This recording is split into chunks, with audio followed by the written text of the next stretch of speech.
My dad sipped his cocktail and said I didn't deserve this vacation, so I told him to stop using my card and walked away from a family that treated me like their personal ATM. My name is Nate.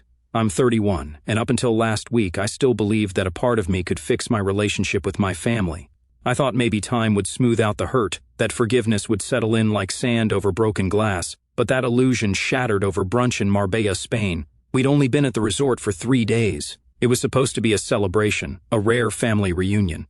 Mom had booked it months in advance and made it sound like a peace offering after a year full of tension, money drama, and too many cold silences over group chats. "You work so hard, Nate," she said over the phone. "It's time you let us treat you for once. No arguments." So I packed light. I even smiled when I saw the ridiculous group t-shirt she made with Mitchell Family Takeover 2025 printed in cursive across the chest. My sister Ava brought her fiancé, who clearly thought we were beneath him. My brother Jake arrived late and left early for everything, claiming crypto emergencies. Mom played mediator, as always, and Dad just drank. It was Sunday morning and the sun was spilling over the terrace like golden syrup. We were at the hotel's open-air restaurant, sipping overpriced espresso and fake laughing over some childhood story that was never funny to begin with. My card had been on file since check-in, and I was the one who quietly signed the dinner bills, the room upgrades, even the spa packages my sister kept mysteriously booking. I wasn't going to say anything. I didn't plan on starting a war in Marbella, but then it happened. Dad, leaning back in his chair, sunglasses perched on his forehead, lifted his cocktail and said it like it was just a joke. "You don't deserve this vacation, Nate. You've always been the buzzkill." I blinked. He took a long sip of his drink, then added with a smirk, "But hey, thanks for picking up the tab. Your card makes a fine family fund." Everyone laughed, even Ava, even Mom. And in that moment, I felt it, this cold, sick twist in my stomach. The kind of twist you feel when you know something isn't just rude, it's intentional, it's personal. "Then stop using my credit card," I said. I stood slowly, napkin in hand, placing it down on the table. "And maybe next time you'll remember that respect isn't included in the room service." No one moved. Ava's fiancé froze mid-bite. Jake raised his eyebrows. Mom reached for her glass but missed it slightly. I didn't wait for a response. I walked away through the pool area, past the bar, straight into the elevator. My hands were shaking, and that was the last time I ever called it a family vacation. Later that day, I opened my banking app, and there it was, $2,841.37 at the resort's luxury boutique, $1,200 for a deep tissue couples massage. I'm single, by the way. $375.50 daily for mini bar and room service charged to my suite, where I hadn't even been. All of it on my credit card. That was the moment it clicked. This wasn't just a casual trip. It wasn't a misunderstanding. It was coordinated. They knew. They knew my card was on file. They knew I wouldn't say anything because I never did. And they'd used that silence like a blank check. I thought about everything that led up to this. The times Dad forgot his wallet. The vacation house I co-signed for but never got a key to. The birthday gifts. That turned into family expenses. The moment Mom guilt-tripped me into paying off Jake's old DUI fine because he's your brother, and he's struggling. I remembered it all, and I felt something crack. Not break, crack. That fine line between loyalty and self-destruction, the one I'd tiptoed on for years. That evening, I went back to the hotel front desk and requested the entire billing ledger. The manager hesitated but handed it over when I told him it was my card on file. I sat on the patio of my suite with a glass of water, flipping page by page through my family's private luxury spree, bought with my credit, my money, and none of their shame. And the wildest part? They never even said thank you. "You've always had more than the others," my mother said, "so stop acting like a victim." I was 10 when I realized my family didn't really see me. It was the night before my school's science fair. I'd built a volcano from scratch, papier-mâché, baking soda explosions, even painted the lava by hand. I'd stayed up late all week mixing glue and paint on the kitchen table. My mom had stepped over the project a dozen times without so much as asking what it was. But when Ava, my younger sister by 3 years, burst into the room crying about a broken tiara for her school play, Mom dropped everything. She stepped right over my volcano, crushed it under her heel, and didn't even notice. That was the first time I ever felt invisible. My dad, Frank, was an ex-army man turned insurance agent, big on speeches, short on hugs. He always believed men should provide and shut up about it. He used to say, "If you're complaining, you're not working hard enough." So I stopped complaining. I started mowing lawns at 13, saved up every dime. By 16, I was fixing old phones and flipping them online. While other kids bought sneakers, I was setting up a savings account at the local credit union. I wanted a future, my own. But in our house, independence was punished. Family first meant Nate pays. When Ava turned 17, my parents bought her a car, a silver Mazda, freshly waxed with a ribbon. "She's a girl," Mom said. "It's not safe for her to take the bus." When I turned 18, I got a pat on the back and a used duffel bag for college. No joke, inside was a Target gift card for $50 and a note from my dad, "Make us proud, but not too proud." They never visited my college, never asked about my classes. But when Jake, my older brother, got expelled for the second time, guess who they called to help him get back on his feet? "It's just a little loan," Mom said sweetly. "Jake is going through a lot. You're stable. You can spare it." I wired him $3,000. He spent it on crypto, weed, and a flight to Thailand. The first major betrayal wasn't Marbella. That was just the final straw. No, the first real betrayal happened 4 years ago when I came home for Christmas. I'd saved for months to surprise my parents with a cruise to Alaska.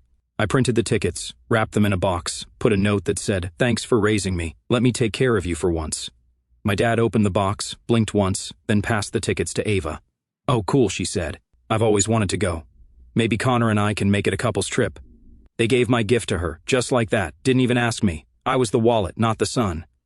After that, it got worse. Anytime a bill was late, I'd get a call. "We're in a bit of a pinch this month." The water heater broke. Jake needed dental surgery. Ava's boyfriend was out of work. "Could you cover her rent for 1 more month?" Always phrased like it was temporary, like I was the only one who had anything to spare because I had a good job, because I didn't have a family of my own.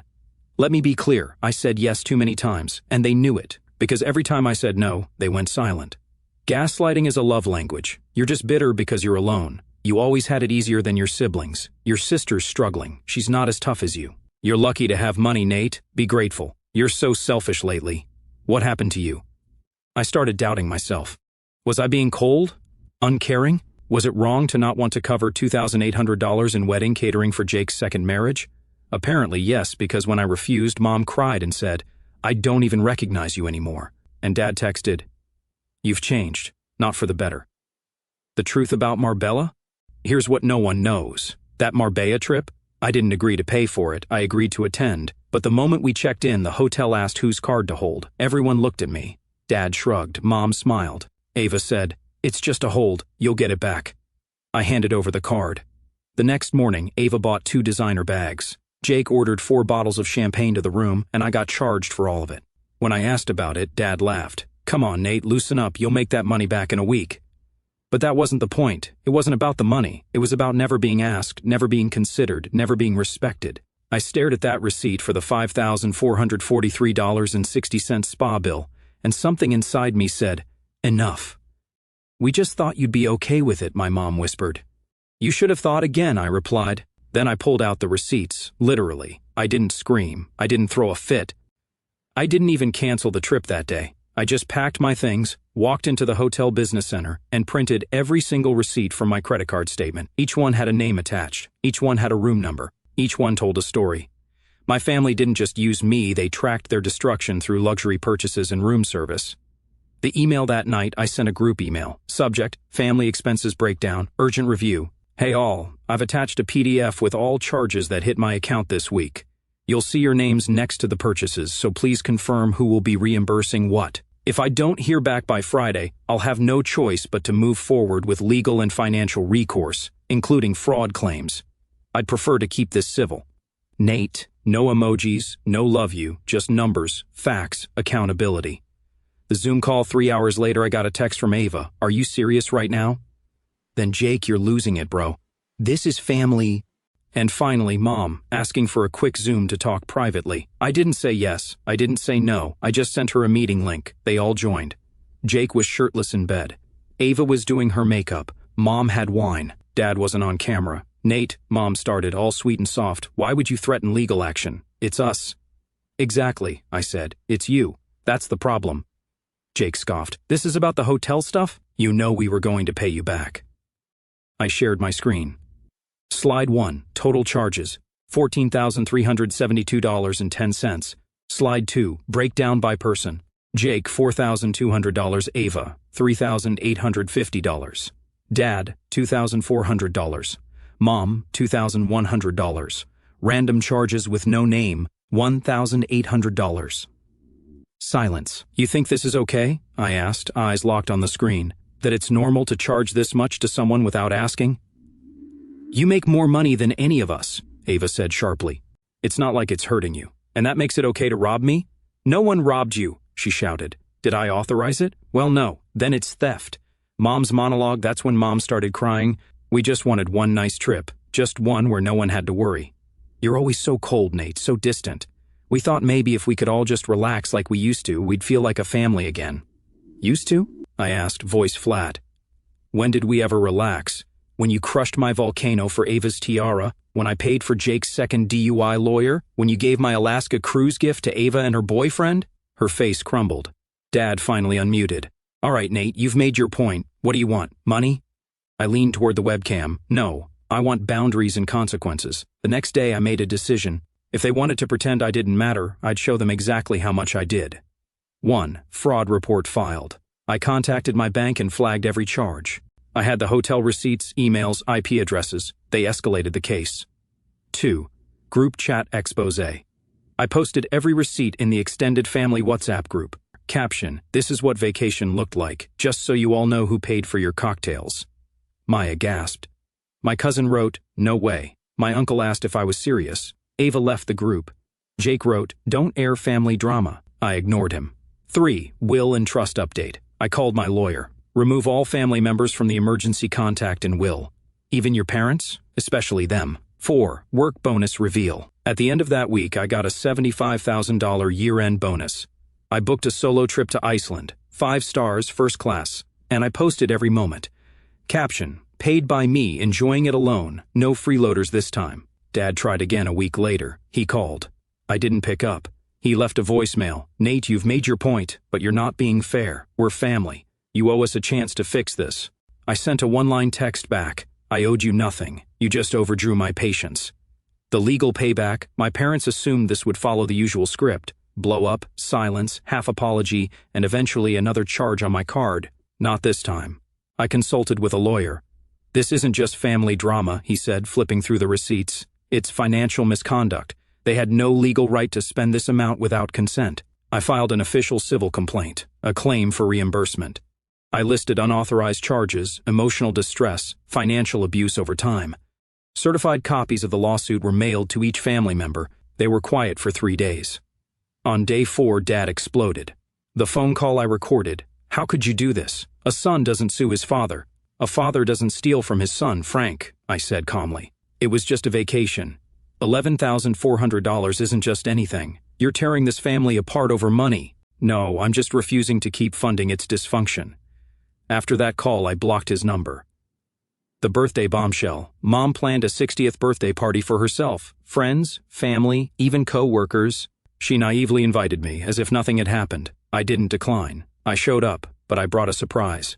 Toward the end of the night, I stood up during the speeches. Everyone was sipping champagne, sharing sweet stories. I interrupted. Sorry to cut in, but since we're all here, I have something to say.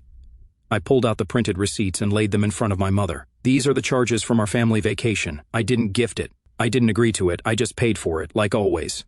Silence fell across the room. Aunt Mary gasped. My cousin whispered, unbelievable. My uncle looked away. I continued, this isn't about the money.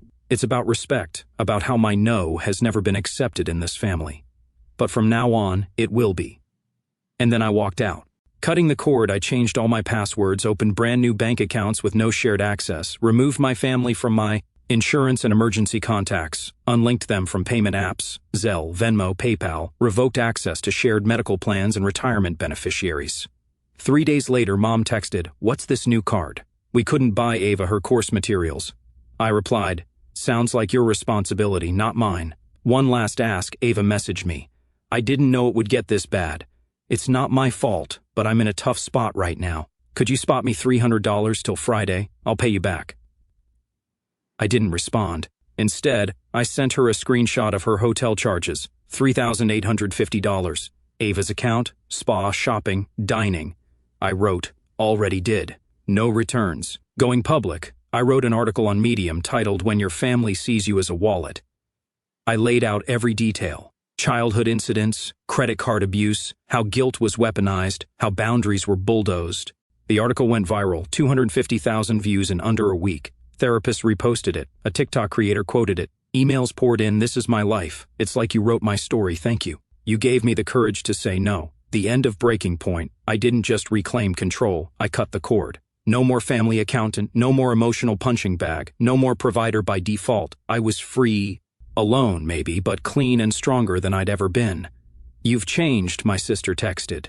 "Thank you," I replied. Then I blocked her. 8 weeks later, silence. Then a ping. 2 months passed, not a word from my parents, no emails, no calls, no guilt-tripping group chats. I thought they'd finally backed off, maybe even learned something.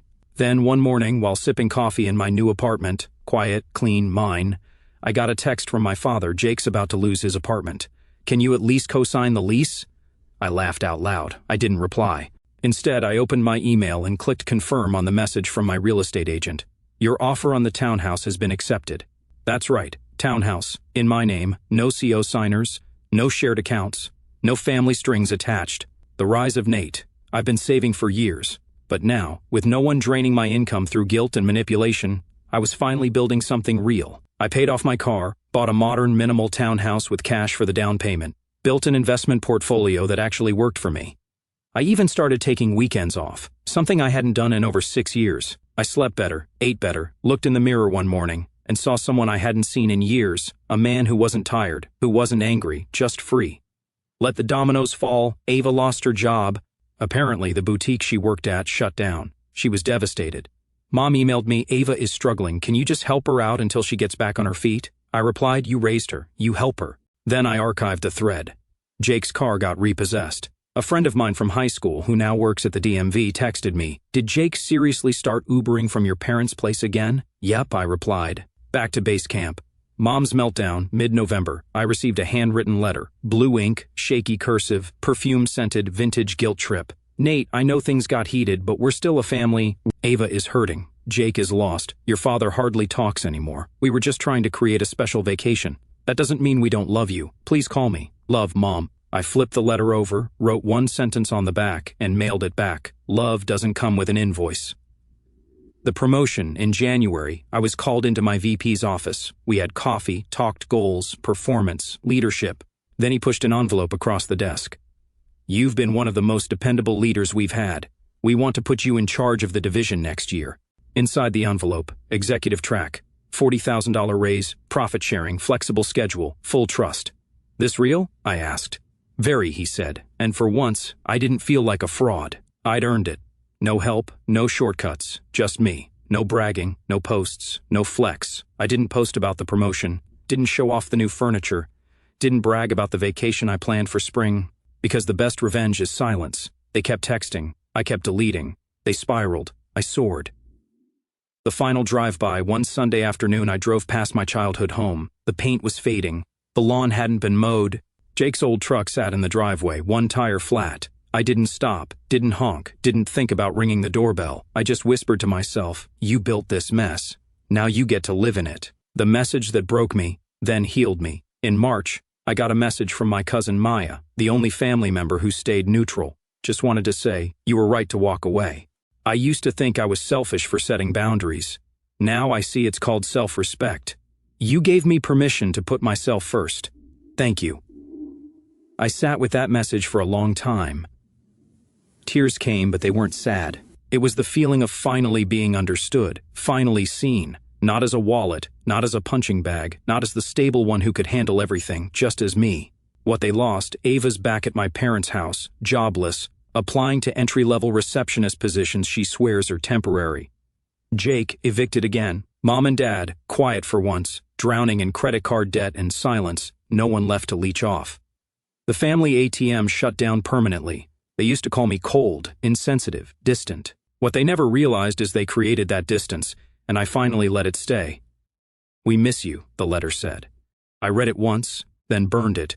It arrived on a rainy Thursday, no return address, no name on the envelope, but I knew the handwriting. "Inside, Nate, we've all made mistakes, but you shutting us out hurts more than you know. You've always been the strong one, the smart one, and maybe that made us forget you're human too. Jake's been asking about you. Ava is in therapy. Your father, he's changed. We're not asking for money, just a seat at the table again. Please come home. Love, Mom." I sat with the letter for a full minute, no music, no distractions, just me and the past. Then I stood, walked to the fireplace and lit a match. The paper curled in seconds. Smoke rose, and with it, every old obligation, every old guilt, every fake apology disguised as love. I didn't cry, didn't hesitate. I just whispered, "I am home." He didn't go back. They never heard from him again.